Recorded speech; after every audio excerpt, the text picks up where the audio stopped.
Hey everybody, today on the bench we have our E-Maxx 3906 show truck. It's getting a few upgrades to bring it into the modern age. This was a truck that was built in the early 2000s to do promotional events for a newspaper that I used to work for. Today we are going to be pulling the transmission apart and replacing the plastic idler gears inside with a set of steel units from the brushless 3908 model. They are close to fitting, but they do require a few modifications to fit inside. The pitch is correct, the bearing size is correct, everything else is correct except for the outer lip needs to be machined off of the gears to make them a solid unit. Here we have one that already has the bearings in it, and you can see where it had to be ground down. The stock piece has a lip that runs around the edge here that's about 1/8 of an inch thick, just needs to be ground down. Part number, get the packaging here. Let's see. You'll need part number 3996X, and you'll need 2 of those. They do come with the idler gear shafts. You can reuse those, but they are the same as what comes in the truck. For me, I find it easier to leave the motors on the motor plate and instead remove the entire motor plate as an assembly. Begin by removing the slipper, M4 lock nut, and spring comes off first. Outer slipper plate and spur gear come off together.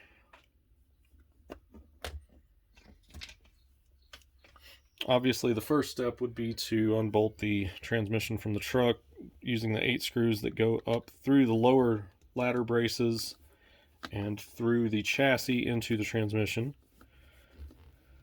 Next, we have 3 self-tapping screws. These are still Phillips. Like I said, this is an extremely old truck. This was before Traxxas went to all hex hardware.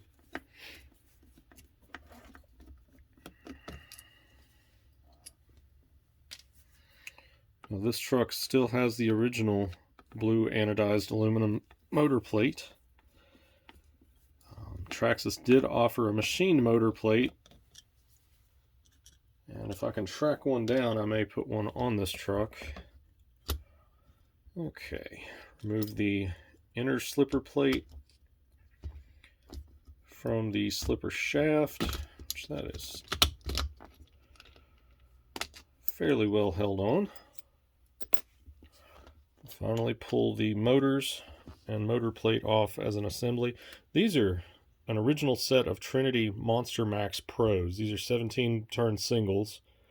You can kind of see, let's see if we can get the camera to focus, the original specs printed on the motor can.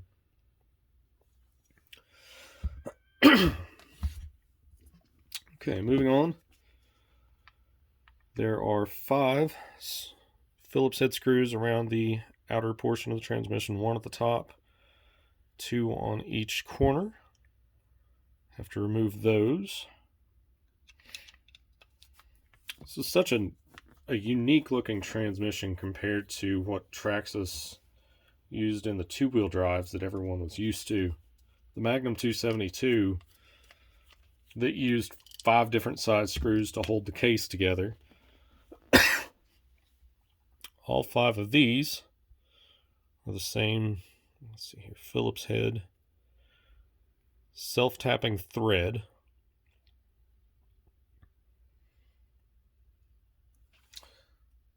So you can tell that Traxxas didn't intend for this to come apart very often.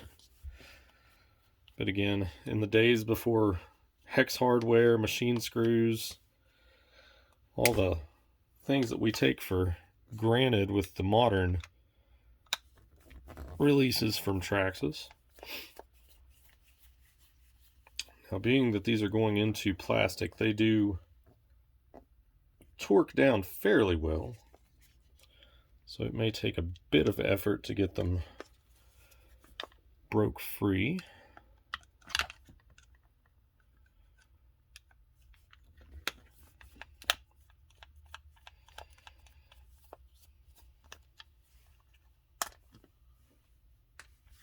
using a Cow RC Pro pit mat. Really makes this job easier. Its individual compartments. Keeps all of the screws separate and in order. Okay, with all of the screws removed, let me get it in frame here. You're going to see that the shift rod does come out, and there is a retaining pin. That retaining pin will stay in the transmission case.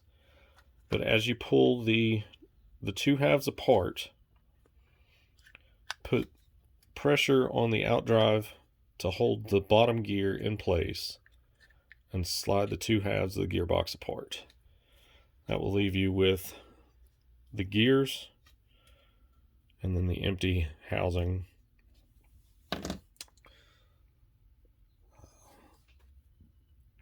The transmission has metal gears for the top shaft that run the 2-speed. You can see the outer gear here. This will be the gear that we are replacing. This is a 20-tooth plastic piece supported by two 5x11 by 4 millimeter bearings. To remove it, place your finger on the retaining clip that holds the two idler shafts into the transmission and simply pull the gear out. Now again, the shaft is the same between the steel gear and the plastic gear, so it's up to you if you want to change that. But after the gear is ground down, it will slip directly onto the shaft and mesh with the top drive and the output gear. Now at this point, the transmission would be ready to go back together. Now I will admit I've already done the inner idler. Pull everything out just to show you. We did this one off camera, but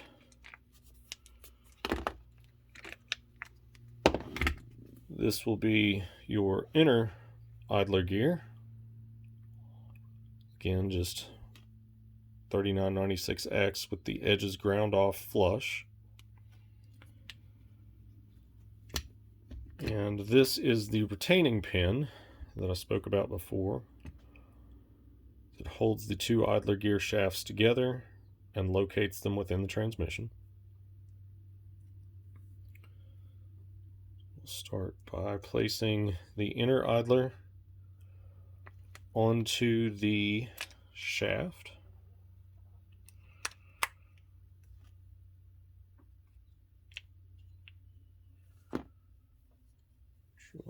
Let's make this a little bit easier. Put the shaft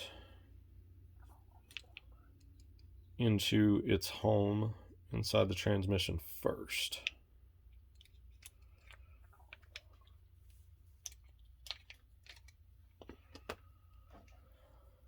Get the 2-speed shift lever out of the way.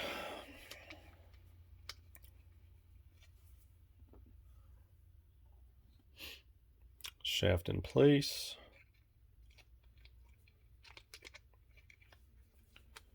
And idler number 1.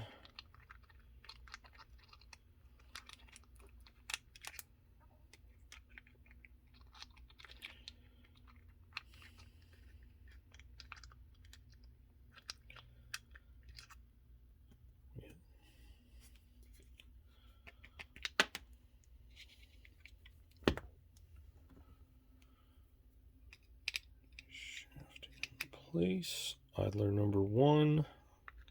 Just remove the lower drive gears.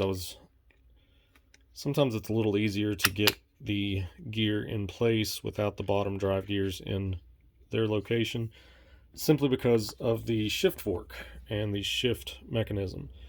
This can kind of get in the way of pulling the gears in and out, or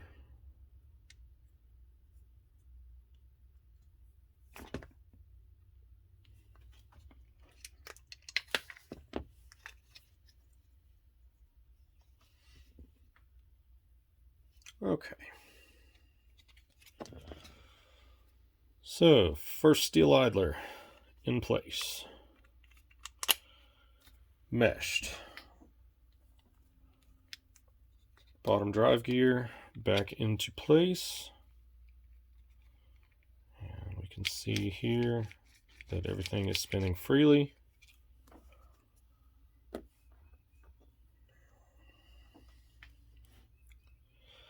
Okay, let's see if the camera will pick this up. There are a couple of small indents inside the transmission here next to my finger. It's a little easier to see in person as opposed to on camera. But the idler locator goes with the single point facing to the left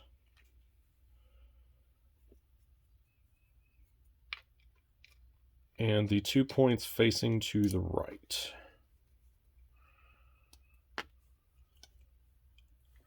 So single left, 2 points to the right.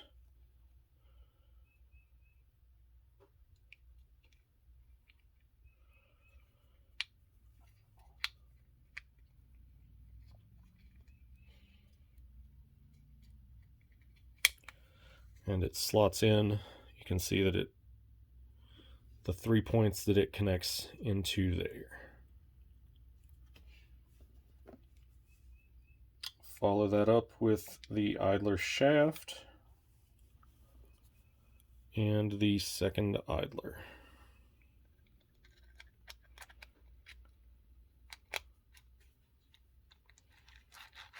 And you can see everything meshing correctly, spinning freely. Next, take your finger and pull the shift fork or the shift detent forward. Clip the shift rod and shift arm on and orient it as such. Now we are ready for the transmission housing to go back together. Now this can be a little tricky. You have to line up the input gear, the idler shaft, which pretty much holds itself in place, the bottom gear, and the shift fork all at the same time. Normally I would do a cutaway here and save you the hassle of having to watch me struggle with this, but I'm going to show that it can be done even for somebody with as bad an eye as I have.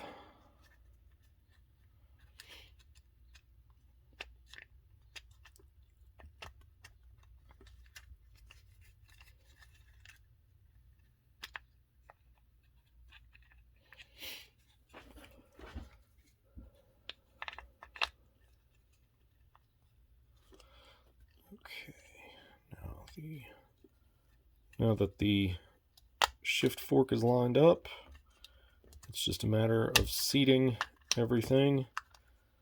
Be patient, it will go together.